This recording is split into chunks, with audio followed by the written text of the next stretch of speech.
All right, guys. This is Michael Graham, owner and president of Dow Moving. This is going to be take number 2 because I just shot this video on my phone, and 3 minutes in, my phone ran out of storage. It was a 20-minute video. 3 minutes in, and I was talking. I killed it. I crushed it. Surely I'm going to forget stuff that I mentioned in the first video, but we're going to give it a try. I've already got everything written on the board. Okay, this is going to be everything long distance. This is video 2 in our series. Video 2, this is going to be everything long distance that I want you to know for those of you who are either going on long distance moves or leading long distance moves.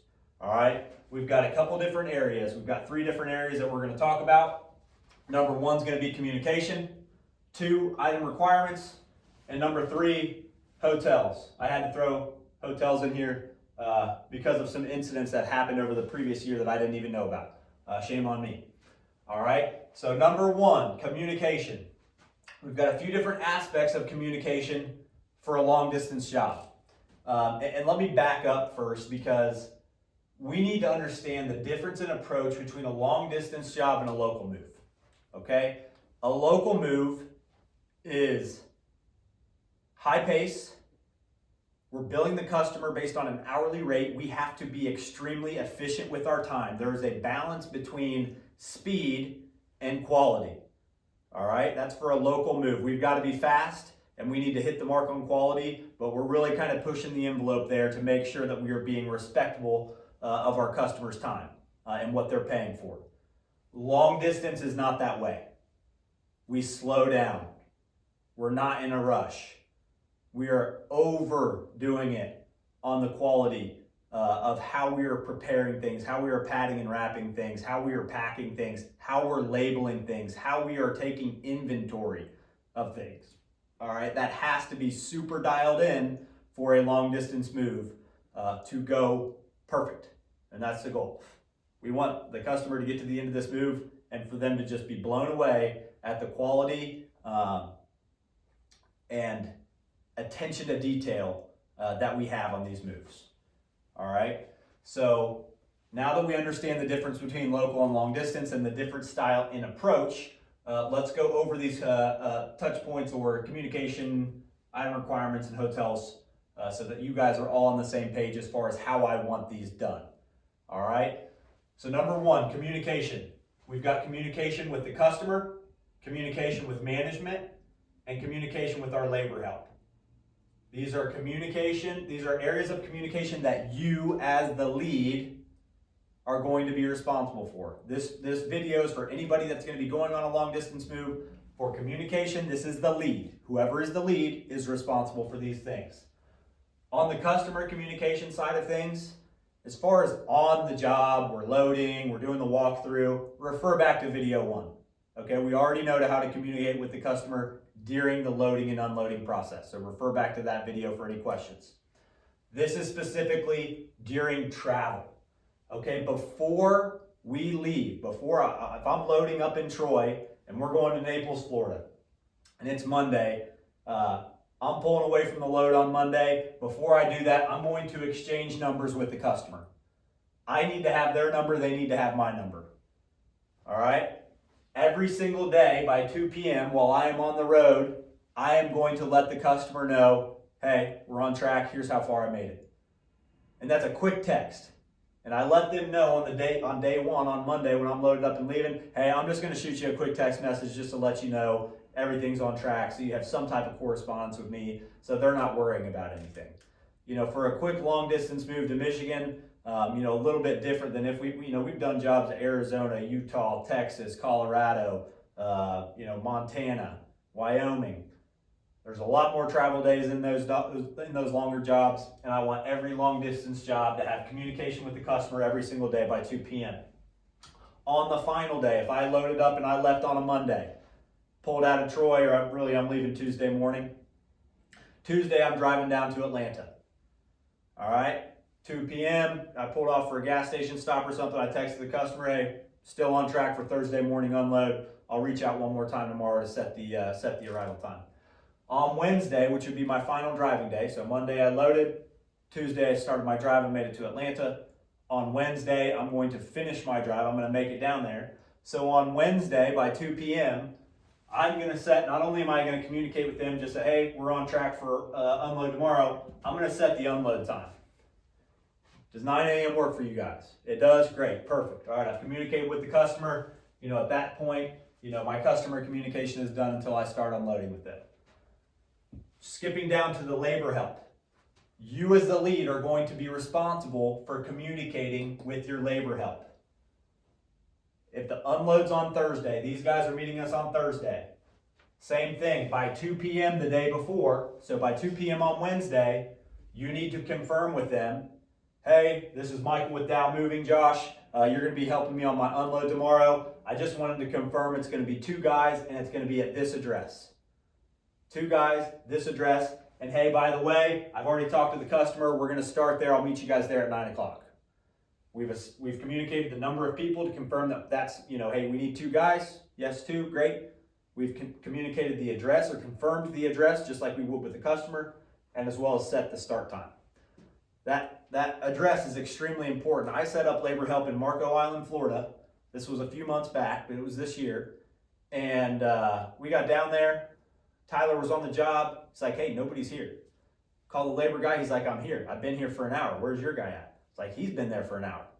Well, it turns out, same house number, same street. One was in Fort Myers, an hour and a half away from Marco Island, Florida. And then we had to scramble and get this guy down to where he needed to go because I didn't do my due diligence and confirm the exact address the day before. So you are to confirm the address. Your communication with management should be super easy. Nothing.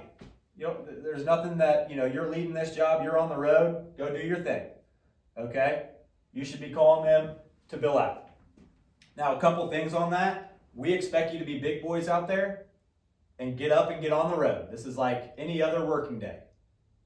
We don't expect you to be sitting at your hotel room until 11 o'clock when you got a full day of drive and it's like, I'll just push it, We expect you to be up and out of there by probably 8:30.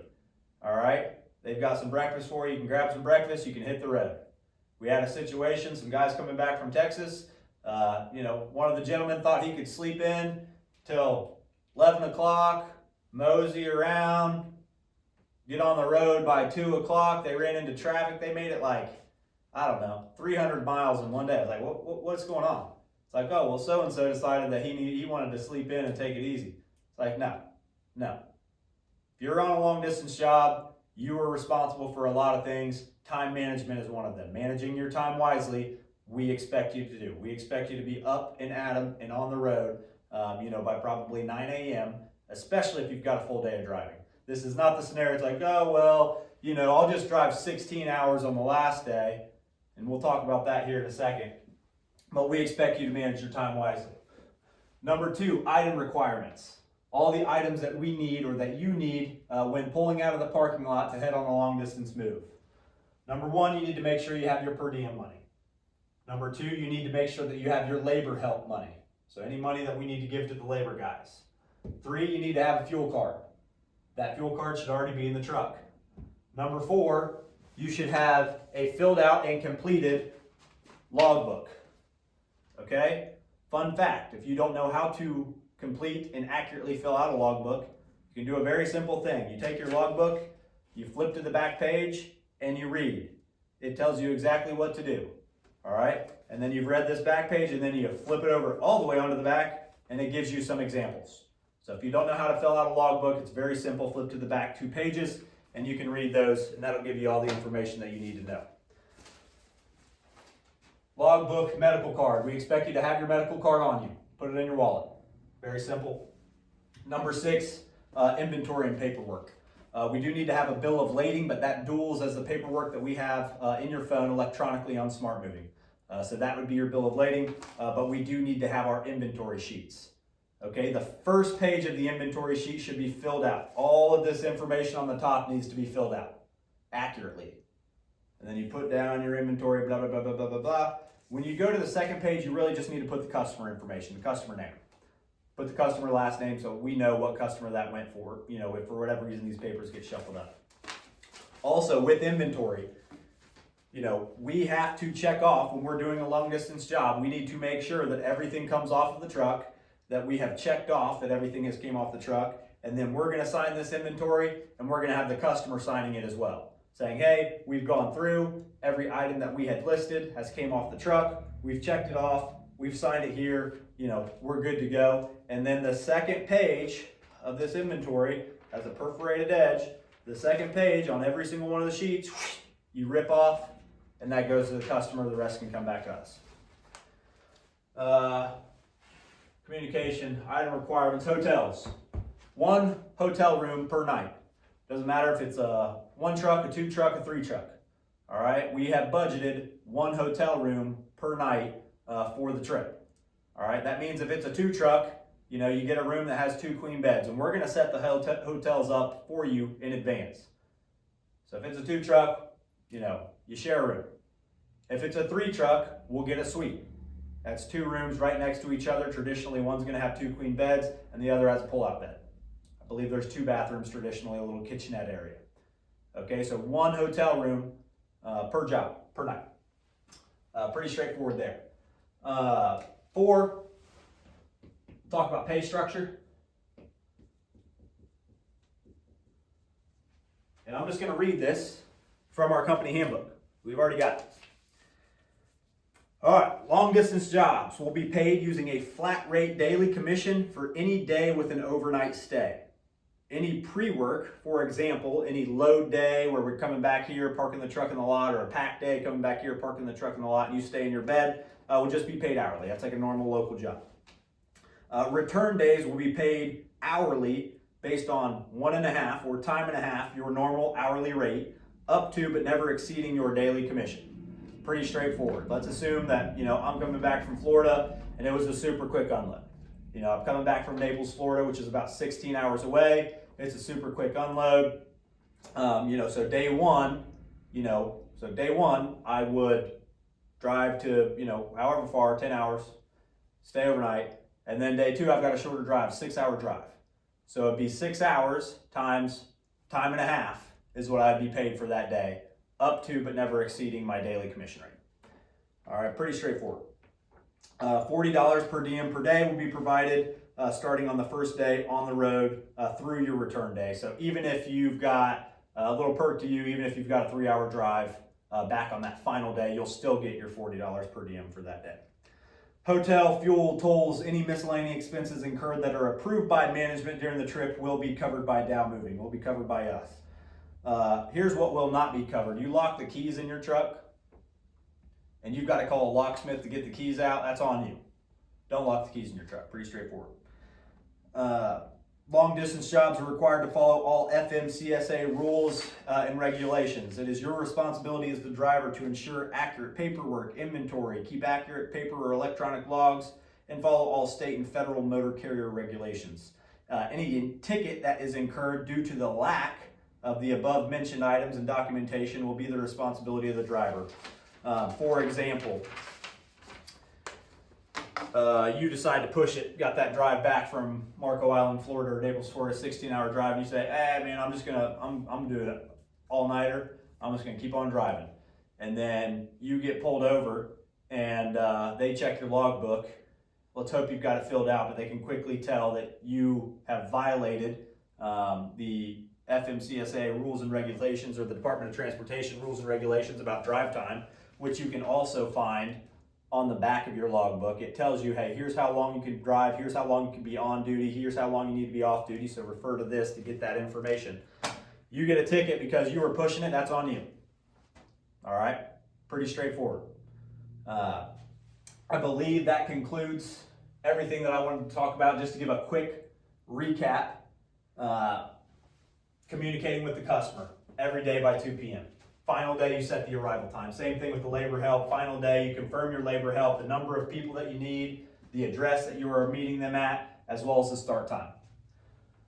Management, you're calling a bill out, or any truck issues, any major issues, obviously, you should know when to call back or call the management. Number 2, item requirements, per diem, labor money, fuel card, logbook that's filled out, your medical card, as well as the inventory accurately filled out.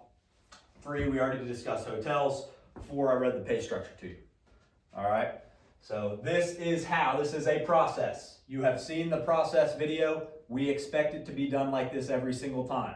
If you deviate from the process, all right, we've sat you down, you've watched this video, we've signed off on it, you've signed off on it. If you are operating outside of this, we will refer back to this video. We'll make you watch it again. Maybe the first violation is a slap on the wrist. We'll come back, watch this again. Maybe there's something you didn't understand. But beyond that, this is how it's done. All right. I appreciate it, guys. Thank you for your time.